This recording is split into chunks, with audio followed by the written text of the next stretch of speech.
Good morning students. આજે આપણે chapter number 2ના ઉદાહરણ નંબર 9થી શરૂઆત કરીએ. ઉદાહરણ 9ની અંદર આપણને કહેવામાં આવ્યું છે કે આકૃતિમાં દર્શાવેલ કેપેસિટરના જોડાણ. અહીંયા આકૃતિમાં આપણે 10 માઇક્રોફેરાડેના 4 કેપેસિટરનું એક નેટવર્ક જોઈએ છીએ, જેનું 500 વોલ્ટના સપ્લાય સાથે જોડાણ કરેલ છે. તો આવા નેટવર્કનું સમતુલ્ય કેપેસિટન્સ અને દરેક કેપેસિટર પરનો વિદ્યુતભાર શોધો.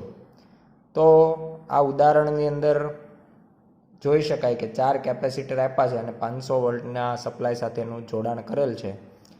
તો અહીંયા પહેલી બાબત જોઈએ કે જોડાણ જે થયેલ છે એનું સમતુલ્ય કેપેસિટન્સ કેટલું લઈ શકાય. કેપેસિટન્સ માટે આપણે અહીંયા એવું કહી શકીએ કે અહીંયા આપેલા જે કેપેસિટર છે C1, C2 અને C3, ત્રણેય જે કેપેસિટર છે એ શ્રેણી જોડાણમાં કહેવાય. એટલે પહેલાં તો આપણે એ ત્રણેય કેપેસિટરનું સમતુલ્ય કેપેસિટન્સ મેળવીએ. તો અહીંયા લખી શકાય કે C1, C2 અને C3 કેપેસિટરોનું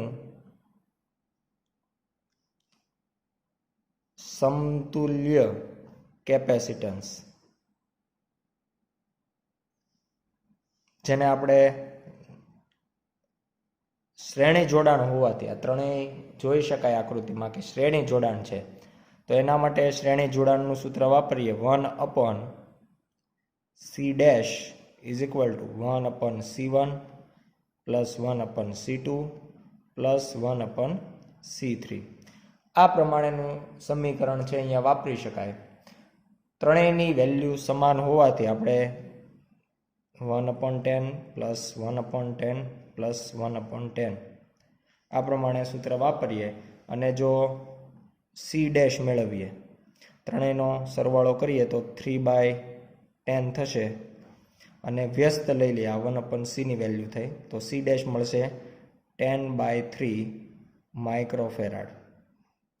આ જે આપણને સમીકરણ મળ્યું છે, મૂલ્ય મળ્યું છે, એ માત્ર 3 કેપેસિટર જે છે એનું જ સમતુલ્ય છે. હવે આપણે સમગ્ર નેટવર્ક જે છે એનું સમતુલ્ય કેપેસિટન્સ મેળવીએ.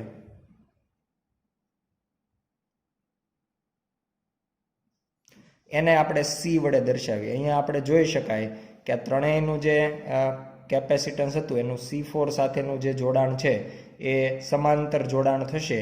એટલે એનું સૂત્ર થશે C' પ્લસ C4 અને આના અંદર કિંમતો મૂકી દઈએ. 10/3 પ્લસ 10 ગણતરી કરતાં આપણને એનો જે જવાબ છે એ આપણે લખી શકાય 40/3 માઇક્રોફેરાડ. તો આપણને જે એ બાબત પૂછવામાં આવી છે, પહેલી બાબત સમતુલ્ય કેપેસિટન્સ, એ આખા પરિપથનું મળશે 40/3 માઇક્રોફેરાડ. બીજું આપણને કહેવામાં આવ્યું છે કે વિદ્યુતભાર, દરેક કેપેસિટર પરનો વિદ્યુતભાર. હમણાં જ આપણે વાત થઈ કે C1, C2 અને C3 આપેલા ત્રણેય જે કેપેસિટર છે એ શ્રેણી જોડાણમાં છે. શ્રેણી જોડાણમાં હંમેશા વિદ્યુતભાર સમાન હોય. જ્યારે આપેલ ચોથું કેપેસિટર જે છે એ સમાંતર જોડાણમાં છે. તો એના માટે પહેલાં આપણે ચોથું જે કેપેસિટર છે C4, તેના પરનો વિદ્યુતભાર છે એ મેળવી લઈએ. અહીંયા આપણે કહી શકાય કે બેટરીના લાગુ પાડેલા બધા જ વોલ્ટેજ C4ને સમાંતર જોડાણ હોવાથી ડાયરેક્ટ જ મળશે અને એના માટે આપણે C4 માટે કેપેસિટન્સનું સૂત્ર વાપરીએ. અહીંયા આપણે વિદ્યુતભાર મેળવવો છે તો C4 is equal two Q4/V. આ પ્રમાણેનું સૂત્ર આપણે કેપેસિટર 4ને લાગુ પાડી શકાય. અહીંયા લીધેલ Q4 એ ચોથા કેપેસિટર પરનો વિદ્યુતભાર છે. આના ઉપરથી આપણે Q4 ઇઝ ઇક્વલ ટુ લખી શકીએ C4 ઇન્ટુ V. આ પ્રમાણેનું સૂત્ર બનશે અને અહીંયા આપણી પાસે C4 અને V બંનેની વેલ્યુ છે એ કિંમતો મૂકી દઈએ તો એના ઉપરથી આપણે એનો જે જવાબ છે એ મેળવી શકાય. C4ની વેલ્યુ છે 10 માઇક્રોફેરાડે અને V આપણને 500 વોલ્ટ આપવામાં આવ્યા છે. આના ઉપરથી ગણતરી કરીએ તો જવાબ મળશે 5 ગુણ્યા 10⁻³ કુલમ. એટલે આ પ્રમાણે આપણે આપેલું જે નેટવર્ક છે એમાં ચોથું જે કેપેસિટર છે એનો વિદ્યુતભાર છે એ 5 ગુણ્યા 10⁻³ કુલમ જેટલો થશે. ઉપરાંત હવે આપણે બાકીના જે 3 કેપેસિટર છે C1, C2 અને C3, તો ત્રણેય શ્રેણીમાં છે, વિદ્યુતભાર સરખો થશે એટલે એના માટે પણ વોલ્ટનું સૂત્ર વાપરી શકાય. તો એમના પણ વોલ્ટેજ સરખા છે, તો એના માટે દરેક કેપેસિટર પરનો વિદ્યુતભાર જો Q લઈએ તો આપણે ત્યાં પણ આ જ સમીકરણ વાપરી શકીએ. વધારાની બીજી બાબત કે શ્રેણી જોડાણ હોવાના કારણે આપણે એવું કહી શકીએ કે ત્રણેયના જે વોલ્ટેજ છે એનો સરવાળો બેટરીના વોલ્ટેજ જેટલો થવો જોઈએ. તો એના માટે આપણે ત્યારબાદનું પદ આ રીતે કંઈક મૂકી શકીએ. V1 plus V2 plus V3 is equal to V. ત્રણેય કેપેસિટરના વોલ્ટેજનો સરવાળો ટોટલ બેટરીના વોલ્ટેજ જેટલો થવો જોઈએ. અને અહીંયા આપણે V1ની વેલ્યુ મૂકીએ તો V1ની વેલ્યુ થશે Q1/C1, બીજા માટે Q2/C2, ત્રીજા માટે Q3/C3 is equal to V.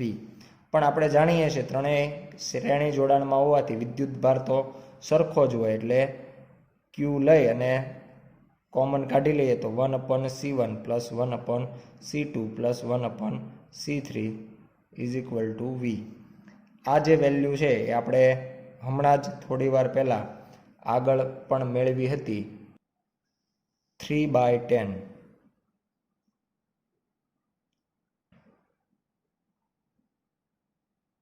Vની value છે 500. અહીંયા આ જે વેલ્યુ છે એ માઇક્રોની અંદર છે એટલે અહીંયા માઇક્રો પણ ગુણાયેલ હશે. અને Qને સૂત્રનો કરતાં બનાવીએ તો 500 ગુણ્યા 10 ગુણ્યા 10⁻⁶ માઇક્રો છે એ ડિવાઈડ બાય 3. અને આ પ્રમાણે ગણતરી કરતાં જવાબ મળશે 1.67 ગુણ્યા 10⁻³ કુલમ. એટલે Q1, Q2 અને Q3 ત્રણેય કેપેસિટર પરનો વિદ્યુતભાર આપણે Q લઈ લીધો છે એટલા માટે અહીંયા કોમન લઈ શકાયો અને એની વેલ્યુ આપણને મળશે 1.67 ગુણ્યા 10⁻³ કુલમ. આગળ જોઈએ ઉદાહરણ નંબર 10. ઉદાહરણ નંબર 10ની અંદર આપણને કહેવામાં આવ્યું છે કે 900 પિકોફેરાડનું એક કેપેસિટર 100 વોલ્ટની બેટરી વડે ચાર્જ કર્યું છે. આ કેપેસિટરની વિદ્યુત સ્થિતિ ઉર્જા શોધો. બી. હવે આ કેપેસિટરને બેટરીથી છૂટું કરી બીજા એક સમાન વિદ્યુતભાર રહિત કેપેસિટર સાથે સમાંતરમાં જોડવામાં આવે છે તો હવે તંત્રની કુલ ઉર્જા કેટલી થશે? અહીંયા આપણે આકૃતિમાં જોઈ શકીએ છીએ કે પહેલી આકૃતિ ઉપર ધ્યાન આપીએ તો 100 વોલ્ટની બેટરી સાથે એક કેપેસિટર આપણે જોડ્યું છે જેનું કેપેસિટન્સ છે 900 પિકોફેરાડ. તો આના માટે પ્રથમ કેસની અંદર આપણે ગણતરી કરીએ તો એના માટે આપણે કહી શકાય કે કેપેસિટરની અંદર સંગ્રહિત ઉર્જા જે છે એને આપણે U1 વડે અત્યારે જો બતાવીએ તો U1 is equal two 1/2 CV². અહીંયા આપણી પાસે C અને Vની જે કિંમતો છે મૂકી દઈએ 1/2 ઇન્ટુ 900 ગુણ્યા 10⁻12 અને વોલ્ટ આપ્યા છે 100નો વર્ગ એટલે 10⁴ 10,000 જેટલો થશે. અને કિંમત જે બધી મૂકી છે એની ગણતરી કરીએ તો જવાબ મળશે 4.5 ગુણ્યા 10⁻⁶ જૂલ. તો આ પ્રમાણે આપણને શરૂઆતમાં કેપેસિટરની અંદર સંગ્રહિત ઉર્જા છે એ 4.5 ગુણ્યા 10⁻⁶ જૂલ જેટલી મળશે. હવે બીજા કિસ્સામાં આપણને એવું કીધું છે કે બીજી આકૃતિ ઉપર ધ્યાન આપીએ કે આપણે બેટરી દૂર કરી અને બીજું એક કેપેસિટર ત્યાં જોડી દઈએ છીએ. શરૂઆતમાં એના પરનો કોઈ વિદ્યુતભાર નથી, પણ જેવો આપણે એ કેપેસિટરને ત્યાં જોડશું, બંનેના કેપેસિટન્સ સરખા હોવાથી બંનેના વિદ્યુતભાર પણ સરખા થઈ જશે. એટલે કેપેસિટર પર શરૂઆતમાં જે કંઈ વિદ્યુતભાર હશે એમાંથી અડધો વિદ્યુતભાર બીજા કેપેસિટરને મળશે. તો આના ઉપરથી હવે આપણે પહેલી માહિતી મેળવી લઈએ કે જ્યારે બેટરી સાથે કેપેસિટરને જોડવામાં આવ્યું હતું ત્યારે એની સપાટી પર આવેલ વિદ્યુતભાર જો Q જેટલો હોય તો એ પ્રારંભિક વિદ્યુતભાર કેટલો હશે. તો એના માટે આપણે પ્રારંભિક વિદ્યુતભાર મેળવી લઈએ અને એને કેપેસિટન્સનું જે સૂત્ર છે એના ઉપરથી Q = CV લખી શકાય. અને C અને V ની જો કિંમતો મૂકવામાં આવે તો એ આપણને મળશે 9 × 10⁻⁸ કુલમ. આટલો વિદ્યુતભાર બેટરીના લીધે કેપેસિટરની પ્લેટ ઉપર આવશે. આમાંનો અડધો વિદ્યુતભાર એ રાખશે અને અડધો વિદ્યુતભાર બીજા વિદ્યુતભાર રહિત કેપેસિટરને આપશે. એટલે ટોટલ હવે કેપેસિટર ઉપર માત્ર Q/2 વિદ્યુતભાર જ રહેશે. અને હવે આ Q/2 વિદ્યુતભારના કારણે હવે બંનેના કેપેસિટન્સ સરખા છે, ઉપરાંત બંનેનો વિદ્યુતભાર પણ સરખો છે.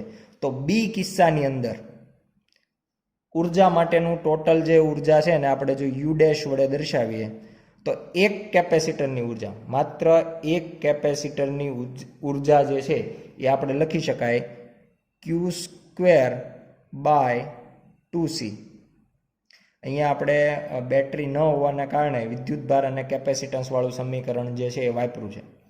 પણ તંત્રની અંદર ટોટલ આવા બે કેપેસિટર છે એટલા માટે આપણે ગુણ્યા 2 કરી દઈએ. એક માટે થશે Q²/2C અને બીજા માટે પણ એટલી જ, એટલે ગુણ્યા 2 કરવાથી આપણને મળી જશે. અત્યારે આપણે વિદ્યુતભાર તરીકે લેવો પડશે Q/2² આ 2 કેન્સલ થઈ જશે એટલે C. તો આ પ્રમાણેનું સૂત્ર બનશે અને આના ઉપરથી આપણે સાદું રૂપ આપીએ તો Q²/4C આ પ્રમાણેનું આપણને સમીકરણ મળશે. Qની વેલ્યુ આપણી પાસે છે અને Cની વેલ્યુ પણ છે, તો કિંમતો મૂકી દઈએ તો આના ઉપરથી આપણે 9 × 10⁻⁸ હોલ સ્ક્વેર ડિવાઈડ બાય 4 × 900 × 10⁻12. તો આ પ્રમાણે આપણે બધી જ કિંમતો જે છે એ સમીકરણની અંદર મૂકી દીધી છે અને આ બધાનું સાદું રૂપ આપીએ તો આપણને U' જે છે U' = 2.25 × 10⁻6 જૂલ જેટલું મળશે. એટલે બે કેપેસિટરની કુલ ઉર્જા 2.25 × 10⁻6 જૂલ જેટલી થશે. અહીંયા બીજી એક મહત્વની બાબત કે ટોટલ કુલ વિદ્યુતભારનું સંરક્ષણ જ થયું છે, બંનેને અડધો અડધો મળ્યો એટલે કોઈ જાતનો વિદ્યુતભાર ગુમાવાયો નથી.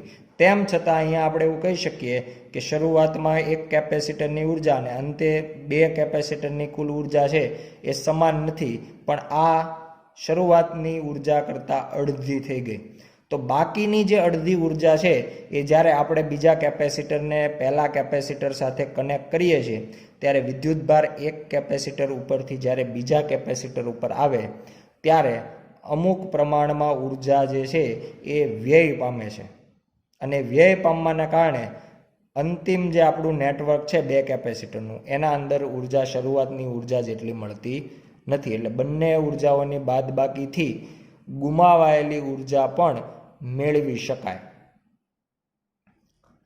સ્વાધ્યાયમાં આપેલ 11 નંબરનો જે દાખલો છે એ પણ આપણે આ જ રીતની મદદથી ગણી શકાય.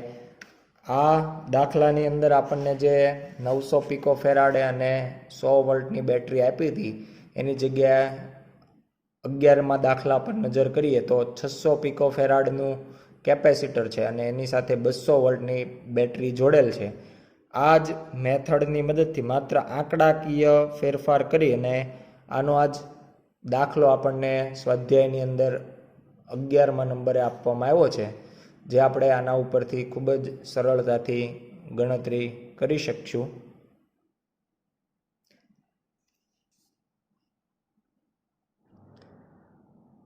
તો હવે આપણે સ્વાધ્યાયના દાખલાઓ જોઈએ. દાખલા નંબર 2 થી હવે શરૂઆત કરીએ. તો 10 સેન્ટીમીટર બાજુવાળા એક નિયમિત ષષ્ટકોણના દરેક શિરોબિંદુ પર 5 માઇક્રોકુલમનો સમાન વિદ્યુતભાર મૂકેલ છે. તેના કેન્દ્ર પર સ્થિતિમાન ગણો. અહીંયા આપણે આકૃતિમાં જોઈ શકીએ છીએ કે આપણને એક ષષ્ટકોણ આપ્યો છે અને એના અહીંયા 6 શિરોબિંદુ પર સરખો વિદ્યુતભાર 5 માઇક્રોકુલમ મૂકવામાં આવ્યો છે અને એના કેન્દ્ર ઉપર સ્થિતિમાન મેળવ્યું છે.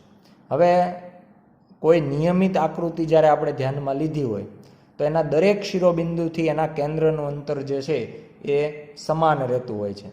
તો આપણા માટે અહીંયા ખૂબ મહત્વની બાબત બનશે કે શિરોબિંદુથી કેન્દ્રનું અંતર કેટલું થશે. અહીંયા આપેલ જે ષષ્ટકોણ છે એમાં આપણે ખૂણાઓ અથવા ભૂમિતિને ધ્યાનમાં લઈએ તો જોઈ શકાય કેન્દ્ર જે છે એ કોઈ બે શિરોબિંદુ સાથે જ્યારે જોડવામાં આવે ત્યારે એમના વચ્ચે જે કોણ બને છે એ 60નો કોણ બને છે. એટલે એનું જે આખું ત્રિકોણ બની ગયું. અહીંયા દાખલા તરીકે આપણે ED અને O બિંદુની વાત કરીએ તો EDO આખો જે ત્રિકોણ છે એ સમબાજુ ત્રિકોણ બનશે. અને જો સમબાજુ ત્રિકોણ હોય તો EDની જે લંબાઈ હોય 10 સેન્ટીમીટર એટલી જ O થી E બિંદુની હોય અને એટલી જ O થી D બિંદુ સુધીની હોય. એટલે દરેક શિરોબિંદુથી કેન્દ્રનું અંતર ષષ્ટકોણની બાજુની લંબાઈ જેટલું થાય, એટલે કે 10 સેન્ટીમીટર. દરેક વિદ્યુતભાર બિંદુવત હોવાથી આપણે એવું કહી શકાય કોઈ એક વિદ્યુતભારના કારણે આપણને સ્થિતિમાન મળશે KQ/R. તો O બિંદુએ આપણે કહી શકાય કે O બિંદુએ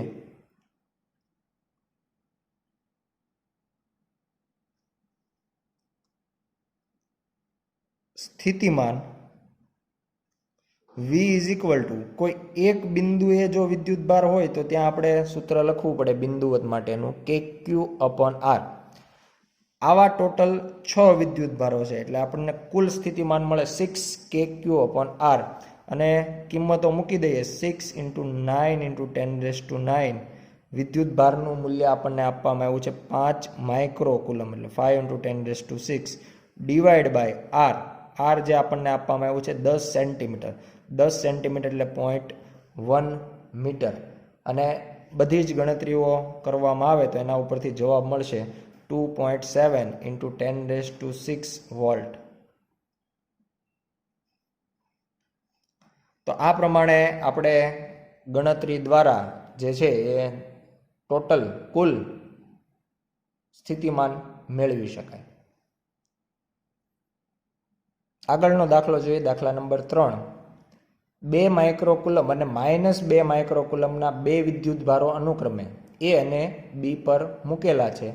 AB બરાબર 6 સેન્ટીમીટર. એટલે આકૃતિ પ્રમાણે આપણે દર્શાવીએ તો આપણી પાસે અહીંયા બે વિદ્યુતભારો છે. એકનું વેલ્યુ છે 2 માઇક્રોકુલમ અને બીજાની વેલ્યુ છે -2 માઇક્રોકુલમ. તો આ પ્રમાણે આપણે AB બિંદુ ઉપર બે વિદ્યુતભારો મૂકી દીધા અને એમના વચ્ચેનું અંતર જે છે એ 6 સેન્ટીમીટર છે. તો હવે આપણે પહેલું મેળવવાનું છે આ તંત્રની સમસ્થિતિમાન સપાટી જણાવો. B. આ સપાટી પરના દરેક બિંદુ પાસે વિદ્યુત ક્ષેત્રની દિશા કઈ હશે? A થી શરૂઆત કરીએ. પહેલા તો આપણે એવું સમસ્થિતિમાન પૃષ્ઠ સપાટી મેળવવાની છે કે જ્યાં બધી જ જગ્યાએ આપણને સ્થિતિમાન છે સમાન મળે. અહીંયા આપણે એવું કહી શકાય કે એક વચ્ચેના ભાગની અંદર આપણે કોઈ એક C બિંદુ વિચારીએ. આ C બિંદુ માટે આપણે એવું કહી શકાય કે અહીંયા C બિંદુ બંને વિદ્યુતભારથી જો સરખા અંતરે લેવામાં આવે એટલે આપણે જો કુલ અંતરને R વડે દર્શાવીએ તો આ અંતર થશે R/2. અને જો R/2 જેટલા અંતરે હોય તો આપણે કહી શકાય કે C બિંદુનું સ્થિતિમાન છે આપણને 0 મળે.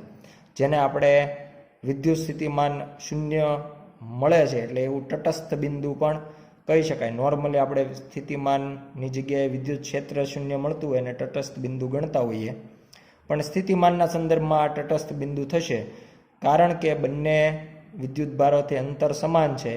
એક વિદ્યુતભાર ધન છે જ્યારે બીજો ઋણ છે, એટલે એકના લીધે જેટલું ધન સ્થિતિમાન મળે બીજાના લીધે એટલું ઋણ સ્થિતિમાન મળે.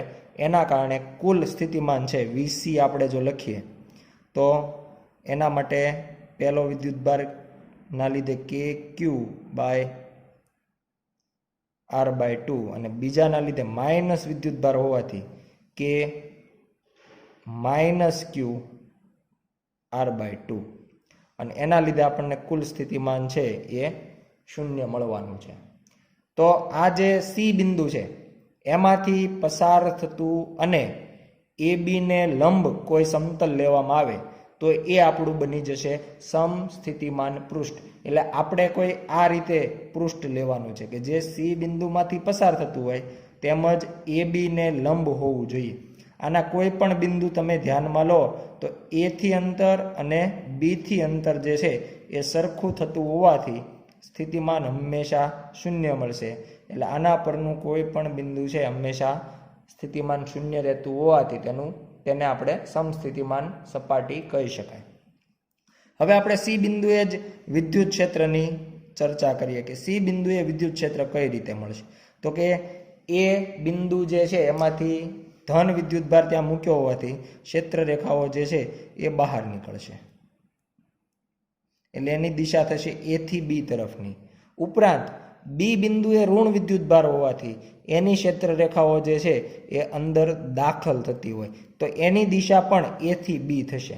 એટલે આપણે કહી શકાય કે C બિંદુમાંથી પસાર થતું જો કોઈ પૃષ્ઠ આપણે અહીંયા વિચાર્યું હોય તો એમાં દિશા જે છે હંમેશા A થી B તરફની જ આવશે. એટલે અહીંયા આપણે એવું કહી શકાય કે સમસ્થિતિમાન પૃષ્ઠમાંથી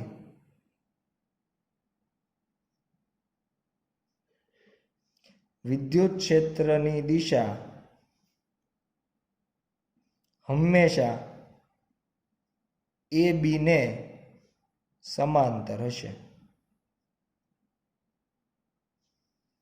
તો આ પ્રમાણે આપણે દાખલા નંબર 3 છે એમાં આપેલ બંને માહિતીઓ છે એ મેળવી શકાય. આગળ જોઈએ દાખલા નંબર 4. 12 સેન્ટીમીટર ત્રિજ્યાના વાહક ગોળાની સપાટી પર 1.6 × 10⁻⁷ કુલંબ જેટલો વિદ્યુતભાર નિયમિત રીતે વિતરણ પામેલો છે તો A. ગોળાની અંદર, B. ગોળાની તદ્દન નજીક બહાર અને C. ગોળાના કેન્દ્રથી 18 સેન્ટીમીટર દૂર આવેલા બિંદુઓએ વિદ્યુત ક્ષેત્ર કેટલું હશે. અહીંયા આપણે પહેલી જે બાબત કહેવામાં આવી છે એનાથી શરૂઆત કરીએ કે કોઈ આપણે કવચ લીધું હોય, ગોળો લીધો હોય અને એને જો આપણે વિદ્યુત ભારિત કરીએ એટલે એની સપાટી ઉપર આપણે જો વિદ્યુત ભાર મૂકી દઈએ તો આપણને ખ્યાલ છે કે ગોળાની અંદરના કોઈ બિંદુએ વિદ્યુત ક્ષેત્ર હંમેશા શૂન્ય હોય.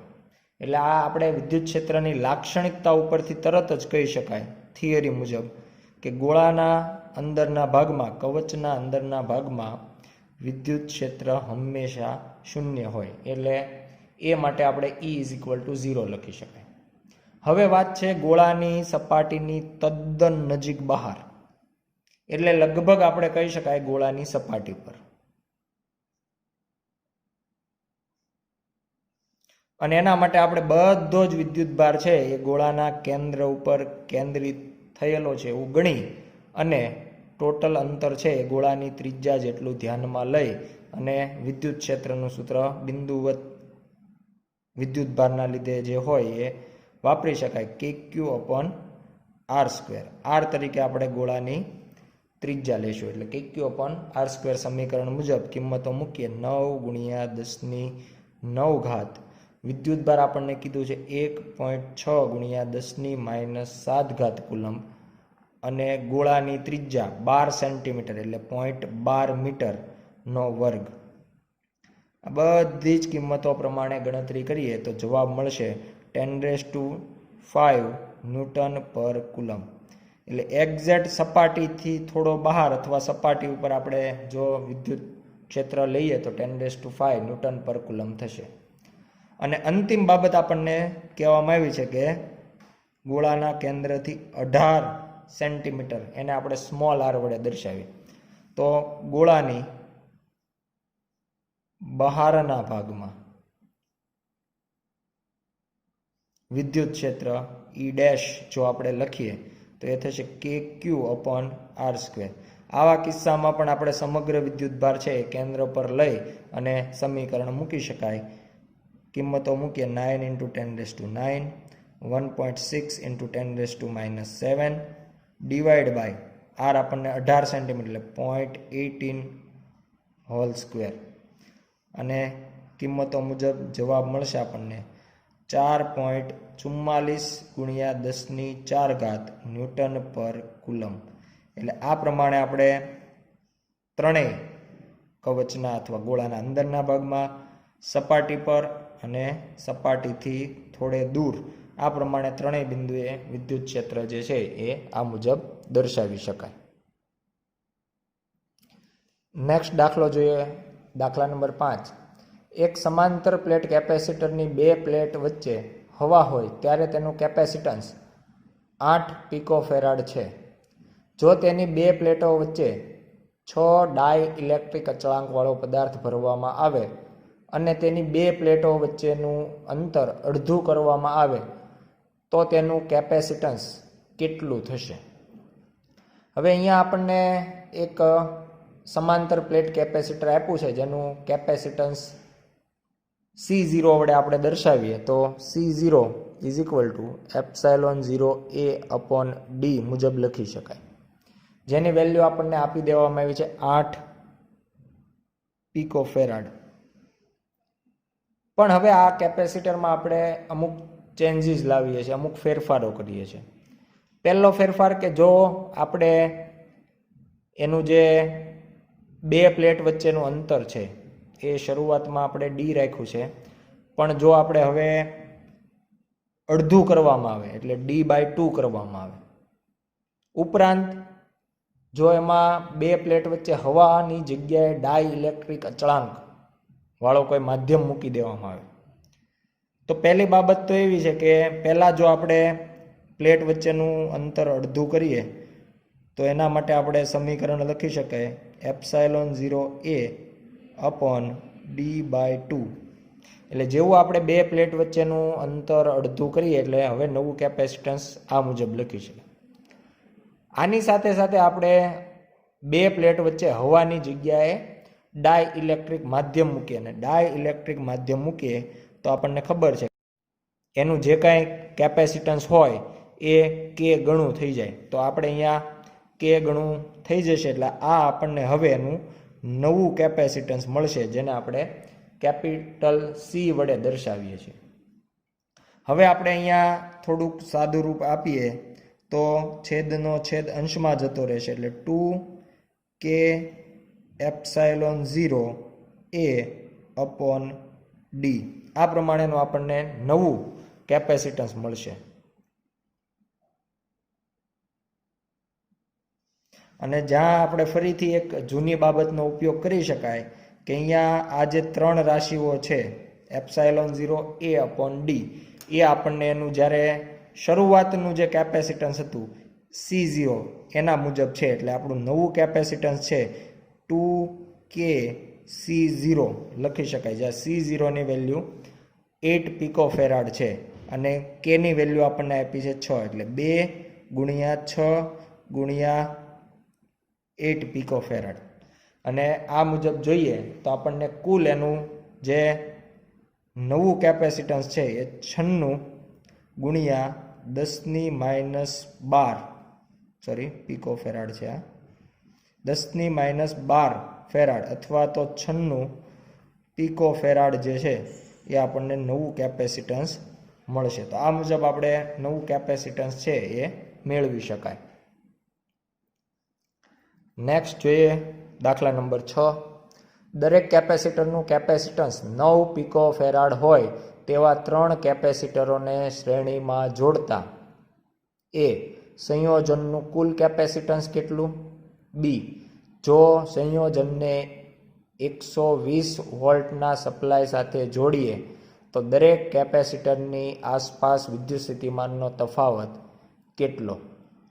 અહીંયા આપણે 3 કેપેસિટર જે છે એને શ્રેણીમાં જોડવાના છે, જે દરેકનું મૂલ્ય 9 પીકો ફેરાડ જેટલું છે. તો આપણે આકૃતિ દ્વારા દર્શાવીએ કે આ મુજબ આપણે ત્રણેય કેપેસિટરને શ્રેણીમાં જોડીએ છીએ. ત્રણેયના કેપેસિટન્સના જે મૂલ્યો છે C1, C2 અને C3 એ સમાન જ છે, 9 પીકો ફેરાડ.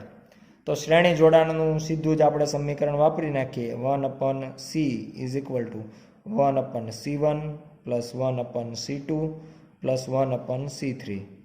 ત્રણેય સમાન હોવાથી આપણે અહીંયા સીધો જ C/N સૂત્ર જે છે એ વાપરી નાખીએ તો 9 pico farad divide by 3 is equal to 3 pico farad. આ પ્રમાણે આપણને સમતુલ્ય કેપેસિટન્સ છે એ મળશે. હવે આ જે ત્રણેય કેપેસિટર છે એના બે છેડા વચ્ચેનો વિદ્યુત સ્થિતિમાનનો તફાવત આપણને કેટલો મળે છે? આના માટે આપણે આને 120 વોલ્ટની બેટરી સાથે જોડીએ છીએ. હવે જો 120 વોલ્ટની બેટરી સાથે આ પ્રમાણેનું જોડાણ જોડવામાં આવે તો ત્રણેયનું કેપેસિટન્સ સરખું છે, ઉપરાંત શ્રેણી જોડાણ હોવાથી ત્રણેય ઉપર આવતો વિદ્યુત ભાર પણ સરખો થાય. અને જો ત્રણેય ઉપર આવતો વિદ્યુત ભાર સરખો થાય તો એ કેટલો વિદ્યુત ભાર બેટરીમાંથી નીકળશે? બેટરીના નેગેટિવમાંથી કોઈ એક પ્લેટ ઉપર જમા થશે, એના જેટલો જ બીજા ઉપર, એના જેટલો જ ત્રીજા ઉપર, અને આખી સર્કિટ જે છે એ કમ્પ્લીટ થશે. તો આના માટે આપણે બેટરીમાંથી ટોટલ કેટલો વિદ્યુત ભાર નીકળશે એ વિદ્યુત ભારની ગણતરી કરીએ તો વિદ્યુત ભાર capital Q is equal two CV જેટલો થશે, જ્યાં C એટલે આખા તંત્રનું સમતુલ્ય કેપેસિટન્સ, જે 3 × 10⁻⁻12 આપણે મેળવી ચૂક્યા છીએ, અને V 120 એટલે 120 ગુણ્યા 3 એટલે 360, એટલે એ આપણને મળશે 360 પીકો કુલમ. તો આ પ્રમાણે આપણે કુલ વિદ્યુત ભાર છે એ મેળવી શકાય. અને આના ઉપરથી હવે આપણે ટોટલ ત્રણેયને મળવા પાત્ર જે વોલ્ટેજ છે એ સમાન વોલ્ટેજ છે, તો એ ત્રણેયને આપણે એક સાથે જ બતાવી દઈએ કે V1 plus V2 plus V3 is equal to V. ત્રણેયના વોલ્ટેજ સરખા જ છે અને એ આપણને ટોટલ ત્રણેયના વોલ્ટેજના સરવાળાથી પણ મળી શકે. આ મુજબ આપણે ગણતરી કરીએ તો ત્રણેયના વોલ્ટેજ સમાન છે એટલે 3V થઈ જશે, અથવા 3V dash is equal to V. અને આના ઉપરથી આપણે V dash is equal two V/3 is equal two 40 volt. આ મુજબ જે છે આપણે વોલ્ટેજ દર્શાવી શકાય. આ વોલ્ટેજ ઉપરથી આપણે મેળવ્યું છે. જો આપણે વિદ્યુત ભાર ઉપરથી મેળવવું હોય તો પણ મેળવી શકાય. આ વિદ્યુત ભાર જે ટોટલ વિદ્યુત ભાર છે એને ભાગ્યા કેપેસિટન્સ કરીને પણ સ્થિતિમાન છે એ મેળવતા હોઈએ. તો એના માટે આપણે સમીકરણ જે છે એ વાપરશું કે ત્રણેયના સ્થિતિમાન સરખા હોવાથી V1 બરાબર V2 બરાબર V3 Q/C. આ પ્રમાણેનું આપણે સમીકરણ વાપરી શકાય, જ્યાં Qની વેલ્યુ આપણને મળી છે 360 pico coulomb divide by capacitance જે છે એ 9 પીકો ફેરાડ. અને આના ઉપરથી જો આપણે ગણતરી કરીએ તો આપણને જવાબ મળશે 40 વોટ. એટલે ત્રણેયના વોલ્ટેજ છે સમાન અને કેટલા તો 40 વોલ્ટ જેટલા થશે. આગળના દાખલાની વાત કરીએ. દાખલા number 7. 2 pico faraday, 3 pico faraday અને 4 પીકો ફેરાડેના 3 કેપેસિટરને સમાંતરમાં જોડેલા છે તો સંયોજનનું કુલ કેપેસિટન્સ કેટલું? બી, જો સંયોજનને 100 વોલ્ટના સપ્લાય સાથે જોડીએ તો દરેક કેપેસિટર પરનો વિદ્યુત ભાર કેટલો? હવે આ જે દાખલો આપણને આપવામાં આવ્યો છે એના અંદર આપણે 3 અલગ અલગ વેલ્યુના કેપેસિટન્સ લઈ અને ત્રણેયને આપણે સમાંતર જોડાણમાં જોડેલ છે. તો એ આપણે આકૃતિ દ્વારા દર્શાવીએ. ત્રણેય કેપેસિટર છે અને આપણે સમાંતર જોડાણમાં આકૃતિમાં દર્શાવ્યા મુજબ જોડેલ છે, C1, C2 અને C3. તો સમતુલ્ય કેપેસિટન્સ મેળવીએ. સમતુલ્ય કેપેસિટન્સ માટે આપણે સમાંતર જોડાણનું સમીકરણ વાપરીએ તો C = C1 + C2 + C3. ત્રણેયનો આપણે સરવાળો કરી દઈએ, 2 + 3 + 4, એટલે એનાથી આપણને 9 પિકોફેરાડે જેટલું સમતુલ્ય કેપેસિટન્સ છે એ મળશે. ઉપરાંત હવે આપણે આ ત્રણેય જે કેપેસિટરનું સમાંતર જોડાણ છે એની સાથે 100 વોલ્ટની એક બેટરી જોડીએ છીએ. સમાંતર જોડાણમાં આપણને ખબર છે કે ત્રણેય બેટરીને સમાન વોલ્ટેજ મળે, એટલે કે C1, C2 અને C3 ત્રણેય કેપેસિટરને 100 વોલ્ટ મળશે. અને આ 100 વોલ્ટના કારણે એ કેપેસિટર ઉપર કેટલો વિદ્યુતભાર આવશે? તો એ વિદ્યુતભાર માટે આપણે કેપેસિટન્સ C1 થી આપણે શરૂઆત કરીએ. C1નું સમીકરણ લખીએ તો એના ઉપર આવેલો વિદ્યુતભાર છે એને આપણે Q1 વડે દર્શાવીએ. Q1, બીજા ઉપર Q2 અને ત્રીજા ઉપર Q3 એ પ્રમાણેના જો વિદ્યુતભાર આવ્યા હોય તો બધાના વોલ્ટેજ સમાન હોવાથી C1 માટે લખી શકાય Q1/V. અને આના ઉપરથી જો આપણે Q1ને સૂત્રનો કરતા બનાવીએ તો એનું સૂત્ર થઈ જશે C1V. C1ની વેલ્યુ 2 પિકોફેરાડે એટલે 2 × 10⁻12, Vની વેલ્યુ 100, અને આનાથી જવાબ આપણને મળશે 2 × 10⁻10 કુલમ. આ જ રીતે આપણે જો Q2 અને Q3 માટે લખીએ તો સીધું જ Q2 માટે લખી શકાય. 2ની જગ્યાએ ત્યાં 3 હશે એટલે 3 × 100 × 10⁻12 એટલે 3 × 10⁻10 કુલમ. અને ત્રીજા માટે Q3 લખીએ તો Q3 = 4 × 10⁻10 કુલમ.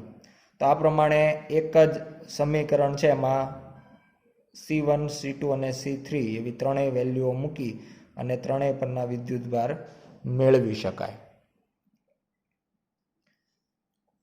આગળનો દાખલો જોઈએ. દાખલા નંબર 8.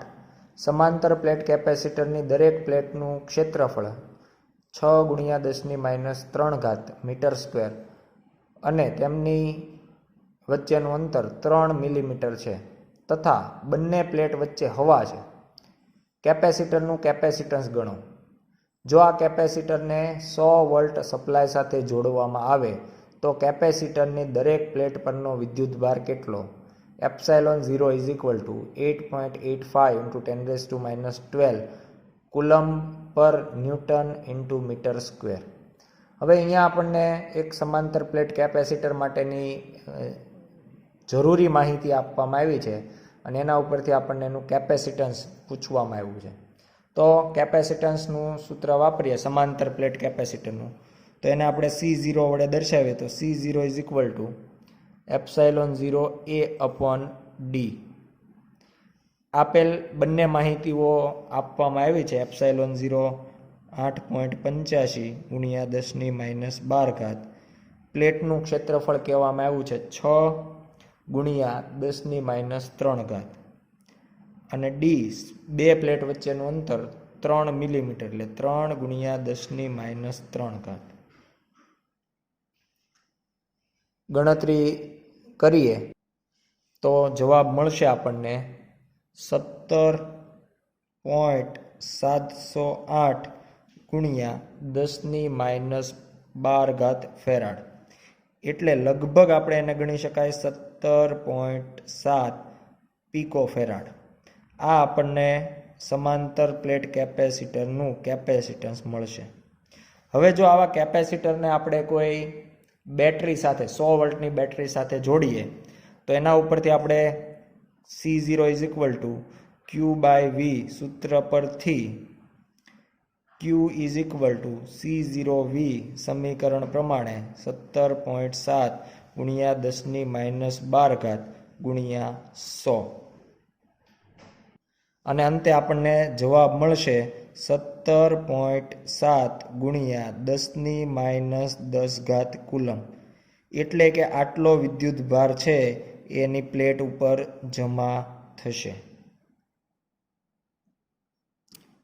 નેક્સ્ટ દાખલો જોઈએ, દાખલા નંબર 9. તો એમાં આપણને કહેવામાં આવ્યું છે કે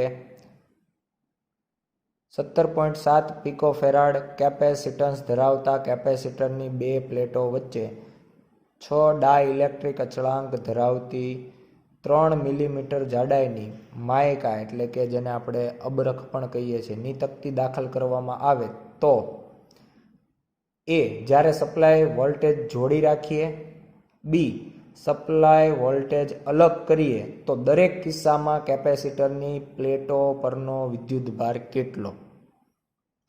તો અહીંયા આપણને બે કિસ્સાઓ લેવામાં આવ્યા છે. પહેલાં આપણે એ કિસ્સા ઉપર ધ્યાન આપીએ તો એના અંદર આપણને એવું કહેવામાં આવ્યું છે કે આ કેપેસિટર જે છે એને આપણે 100 વોલ્ટની બેટરી સાથે જોડવામાં આવેલ છે, જે આપણને દાખલા નંબર 8ની અંદર કહેવામાં આવ્યું જ હતું. તો આ 100 વોલ્ટ સાથે જ્યારે આપણે આવું કોઈ કેપેસિટન્સ જોડ્યું હોય ત્યારે આપણે ગણતરીઓ દ્વારા એની જે વેલ્યુઓ કેટલી મળે એ જોયું હતું. હવે આના અંદર આપણે પહેલો કિસ્સો એવો કીધો છે કે જ્યારે આપણે બેટરીનું જોડાણ ચાલુ હોય, એટલે આ જોડાણ આમ જ રાખી અને વચ્ચે જો આપણે અબરખની માયકાની પ્લેટ મૂકી દઈએ કે જેનો ડાઇલેક્ટ્રિક 6 હોય, તો કેપેસિટરની બે પ્લેટ વચ્ચે કેટલો વિદ્યુતભાર આપણને જોવા મળે અથવા તો શું થાય. તો કે આપણને સામાન્ય સંજોગોમાં ખબર છે કે જો શરૂઆતનું કેપેસિટન્સ જ્યારે વચ્ચેના ભાગમાં હવા હોય ત્યારનું C0 હોય, તો કોઈ પણ ડાઇલેક્ટ્રિક દાખલ કરવાથી એનું નવું કેપેસિટન્સ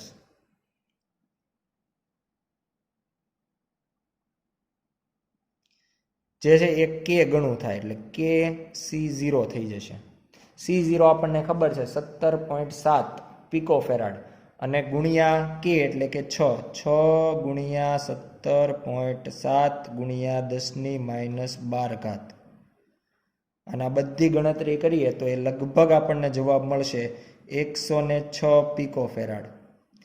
એટલે કે નવું જે કેપેસિટન્સ છે એ પહેલાં કરતાં 6 ગણું થઈ જાય, 106 પિકોફેરાડ થઈ જશે. ઉપરાંત આવું કોના કારણે થયું? તો કે આપણે એવું કહી શકાય કે C is equal two Q/V. તો આ સમીકરણ મુજબ આપણે એવું કહી શકીએ કે જો કેપેસિટન્સ બદલાય તો એને અનુરૂપ બેમાંથી કોઈ એક રાશિ અથવા બંને રાશિ બદલાય તો C ની વેલ્યુ અલગ મળી શકે. અહીંયા આપણે બેટરીનું જોડાણ બદલ્યું નથી, એની એ જ બેટરી છે, એટલે હજુ કેપેસિટરના બે છેડા વચ્ચેનો વિદ્યુત સ્થિતિ, બે પ્લેટ વચ્ચેનો વિદ્યુત સ્થિતિમાનનો તફાવત શરૂઆતમાં જે હતો એ જ હોવો જોઈએ, એટલે વોલ્ટેજ બદલાયા નથી. એટલે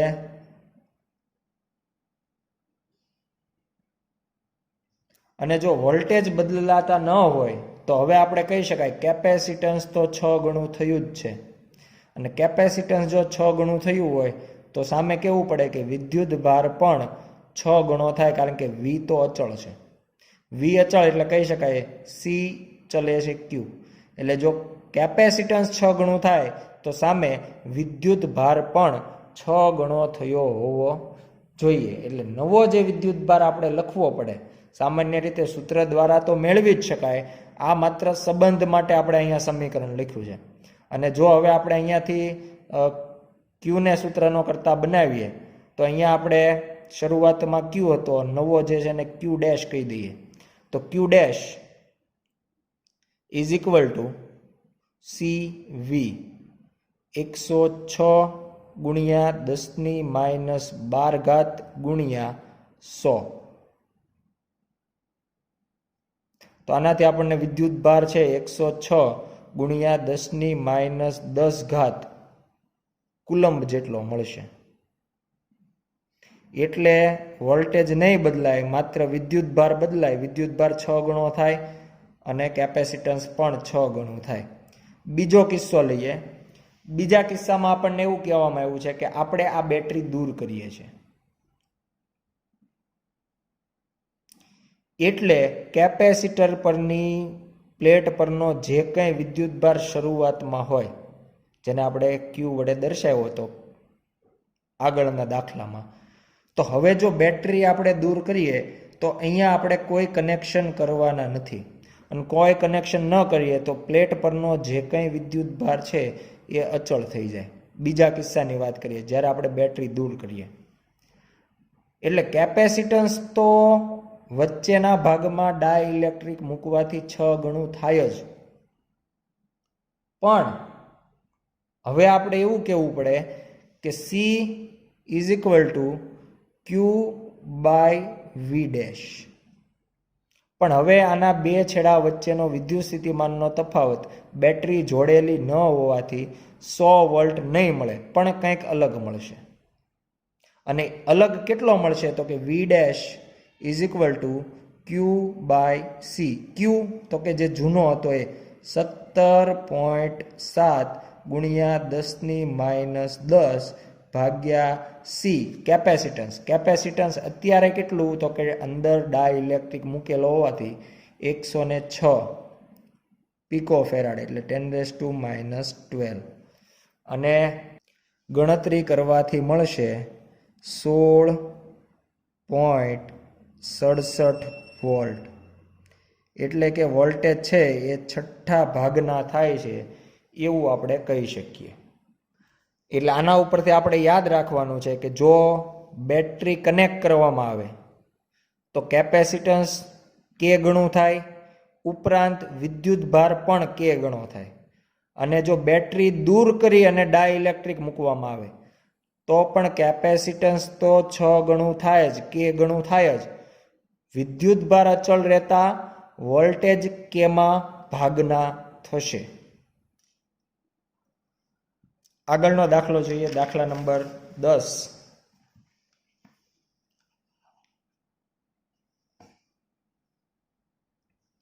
આગળનો દાખલો જોઈએ, દાખલા નંબર 10. 12 પિકોફેરાડેના કેપેસિટરની સાથે 50 વોલ્ટની બેટરી જોડતા કેપેસિટરમાં કેટલી વિદ્યુત ઉર્જા સંગ્રહ પામશે?